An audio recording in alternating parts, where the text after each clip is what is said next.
Olá, este é o Poder Entrevista. Meu nome é Felipe Salgado, eu sou repórter do Poder 360, estou aqui com o deputado federal Arnaldo Jardim. Deputado, muito obrigado por conceder esta entrevista. Uma alegria estar aqui, Felipe. Deputado, o senhor foi relator na Câmara dos Deputados de um projeto fundamental para posicionar o Brasil na vanguarda da transição energética, transição esta que o Brasil, aliás, já alcançou as metas que o mundo pretende alcançar até 2050. E agora o projeto Combustível do Futuro está no Senado sob relatoria do senador veneziano. Eu gostaria que o senhor falasse sobre a importância desse projeto, sobre a tramitação dele, ele ainda volta para a Câmara.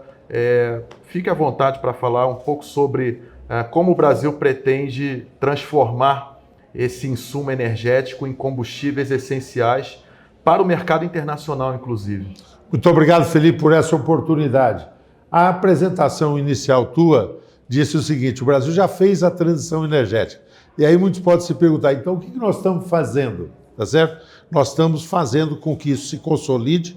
O Brasil, que tem a matriz de energias renováveis sem paralelo no mundo, alguns dizem que a Noruega tem um percentual um pouco maior, mas nós não nos esquecemos que quem financia a Noruega é o petróleo extraído do Mar do Norte. Então, aí fica numa posição mais confortável. Vende o petróleo e ali financia a energia renovável. E ainda bem que faça isso. Mas nós temos, então, uma situação realmente de liderança. Por que nós devemos fazer isso? Primeiro, para manter essa liderança. Segundo, isso que a alguns pode parecer um encargo, é uma oportunidade. E talvez o combustível do futuro seja o maior espelho disso. Primeiro, nós lá fixamos que o etanol, que já é um sucesso, algo absolutamente conformado, se amplia, porque ao lado do etanol de base de cana, que foi a largada inicial, nós temos o etanol do milho. E surpreende a muitos, porque na última produção do ciclo da safra, que ele já resultou no etanol, 40 bilhões de litros de etanol, 8 bilhões, 20%, já veio do etanol de milho. Então, é uma coisa que ainda não está percebido. E há outras fontes. Por exemplo, no Rio Grande do Sul, um grande empreendimento se desenvolvendo do etanol a partir do triticale, que é o trigo rústico. Então, você vai ter uma diversidade de fontes e o etanol crescendo aí de importância. Segundo, fixa a ampliação do biodiesel. Então, nós vamos ter também uma rota aí de substituição importante. Hoje, nós estamos importando 24% do diesel que o Brasil produz. Portanto, ampliar o biodiesel é evitar esse gasto e, além do apelo ambiental e daquilo que é o ciclo econômico que a cadeia de produção do biodiesel gera. Mas foi além o combustível do futuro. Nós estabelecemos regras para o SAF, combustível sustentável de aviação, para o diesel verde, que virá agora, e abrimos o caminho para uma coisa extraordinária, que será o biometano. Não bastasse isso, há duas outras questões conceituais que estão no combustível do futuro, que é, primeiro, o conceito de ciclo de vida. E o Brasil fará aquilo que é o passo mais ousado, aquilo que o mundo também vai caminhar, para que todos os combustíveis sejam analisados com o conceito não só do poço à roda, mas do berço ao túmulo. Isso é uma ampliação daquilo que é a mensuração da pegada de carbono. Isso é algo que é muito importante e avançado. Isso dá uma diretiva, porque dialoga com o projeto aprovado, que é lei, o Mover, sobre a visão que o Brasil praticará no que diz respeito à questão da indústria automobilística, da mobilidade sustentável. Além disso, o projeto versa também sobre captura e armazenamento de CO2, né? Então, isso que se faz em alguns países do mundo, se fará melhor no Brasil. Nós definimos o marco regulatório. O projeto está no Senado, tratado e relatado, como você bem disse, pelo senador veneziano Vital do Rego, que é um excelente senador. Eu só estou pedindo mais celeridade a ele. Ele concluiu uma série de audiências e nós esperamos que rapidamente ele possa apresentar o seu parecer. Certamente conformará algumas mudanças em relação ao que nós fizemos da Câmara e volta para a Câmara, onde eu devo relatar aí no momento definitivo a matéria. O senhor citou o PL, agora lei sancionada, o Mover, né, que começou como uma medida provisória do ministro Geraldo Alckmin, do MDIC, virou lei e após a sua aprovação a gente agora teve a surpresa do imposto seletivo sobre o carro elétrico, né? Não é um contrassenso? Aliás, o senhor falou também sobre a Noruega que financia a transição energética com os recursos do Fundo Soberano do Petróleo.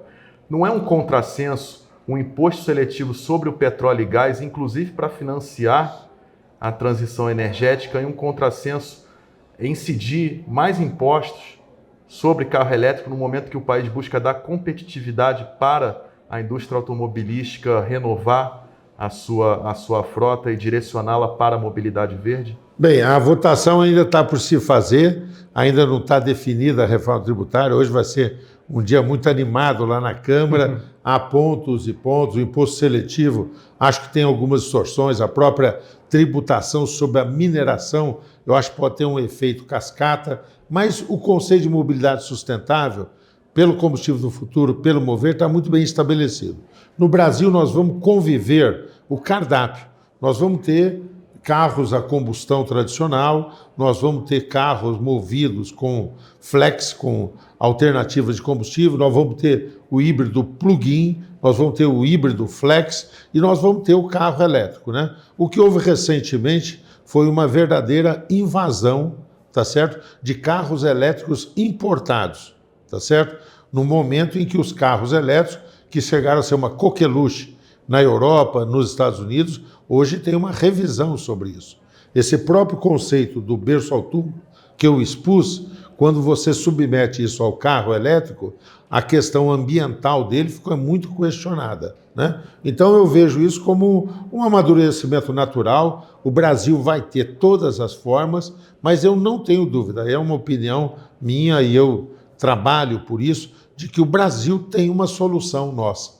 Pela diversidade que nós temos dos biocombustíveis, pelas características que nós temos do Brasil, já ter uma rede de entrepostos estabelecida, o híbrido flex é aquele que vai prevalecer. E eu estou muito contente porque na esteira do Mover, como virá na esteira do combustível do futuro, investimentos muito significativos foram anunciados. Não só para produzir mais, mas para fazer do Brasil uma base de referência tecnológica para o resto do mundo. Então, por exemplo, a Toyota não só anunciou que vai ter uma nova unidade, mas a Toyota está trabalhando para que as pesquisas feitas aqui possam ser o referencial para esse carro que está ganhando importância no portfólio da empresa do ponto de vista internacional. Então, mobilidade sustentável, cardápio, variedade, tendência é que se consolide no Brasil o híbrido flex, é a minha opinião.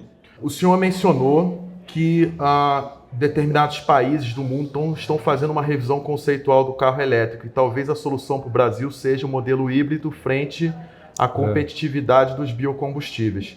O senhor é autor de um projeto que vai ser relatado pelo senador Laércio Vieira, que é o Programa de Aceleração da Transição Energética, o PATEM. Quais serão as diretrizes desse programa?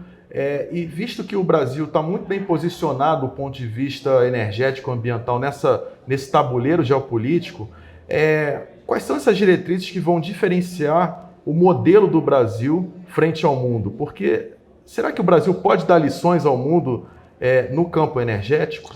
Sim, nós temos condições de ser referência para o mundo. Um exemplo disso é a questão do hidrogênio. Nós hoje estamos vivendo um momento, eu presido a Comissão de Transição Energética da Câmara dos Deputados. Essa comissão, entre outras coisas, produziu uma proposta de marco regulatório para o hidrogênio. Foi relatado pelo deputado Bacelar, do PV da Bahia, tá certo? Aprovado no plenário da Câmara, foi ao Senado, lá relatado pelo senador Otto Alencar, está de volta, está disponível para ser colocado em pauta. Se hoje nós andarmos na reforma tributária, eu vou trabalhar para antes do recesso nós podermos votar isso. Então, é uma questão, mas está dentro desse contexto daquilo que você indaga. O Brasil pode, na questão do hidrogênio de baixo carbono, ser uma referência. Hidrogênio usado para a nossa base industrial. Dialoga com a nova indústria do Brasil, que é um projeto também desenvolvido pelo governo. E nós podemos ser exportador disso. Da mesma forma, podemos ser exportador de SAF, combustível sustentável de aviação, né? Então, dentro disso, acho que nós temos uma oportunidade para crescer. Precisa do quê? De financiamento. Aí o jogo é muito pesado. Nós estamos enfrentando o maior programa de subsídios da história mundial, que é o Inflation Reduction Act, feito pelo governo americano, chega a casa de $1 trilhão. Nós temos visto empreendedores brasileiros passando a se estabelecer nos Estados Unidos, porque é um diferencial muito acentuado lá, então nós precisaríamos concorrer com isso. A Europa também botou no tabuleiro um jogo pesado de subsídios, chama-se Green Deal, um acordo verde, né, para a transição energética na Europa com um grau de subsídio. A Alemanha está comprando hidrogênio de baixo carbono do mundo e adquire e oferece à sua indústria por metade do preço. Então, no mesmo caminho estão o Japão e Coreia também fazendo empreendimentos semelhantes. Pensando nisso, eu quero reconhecer o papel que teve o presidente da Câmara, Arthur Lira, que reuniu alguns economistas, conversou comigo, e nós buscamos fazer com que pudéssemos ter uma alternativa que não fosse dinheiro de subsídio. Então, basicamente, aí vale um dia um programa sobre isso, o PATEM, Programa de Aceleração da Transição Energética, que usa dívidas para constituir um fundo de aval e esse fundo financiar.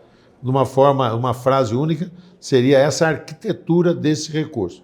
PATEM. Aprovamos na Câmara, eu fui o autor, a relatora foi a deputada Marussa Bondrin, foi ao Senado, está lá sob relatoria do deputado Laércio de Oliveira e nós queremos aprová-lo rápido. Então, além de conformar marco regulatório, combustível do futuro, hidrogênio, tudo mais, nós teríamos isso como uma alternativa de financiamento. Assim, o Brasil, eu não tenho dúvida, o Brasil não é algoz do meio ambiente, como muitas vezes a imagem que tenta se fazer. O Brasil pode ser vanguarda da nova economia, da economia de baixo carbono. E hoje, aqui, mais um instituto importante para pensar a energia, porque nós precisamos ter um pensamento estratégico que traga segurança institucional para que o Brasil possa assim crescer. Estamos juntos. Muito obrigado.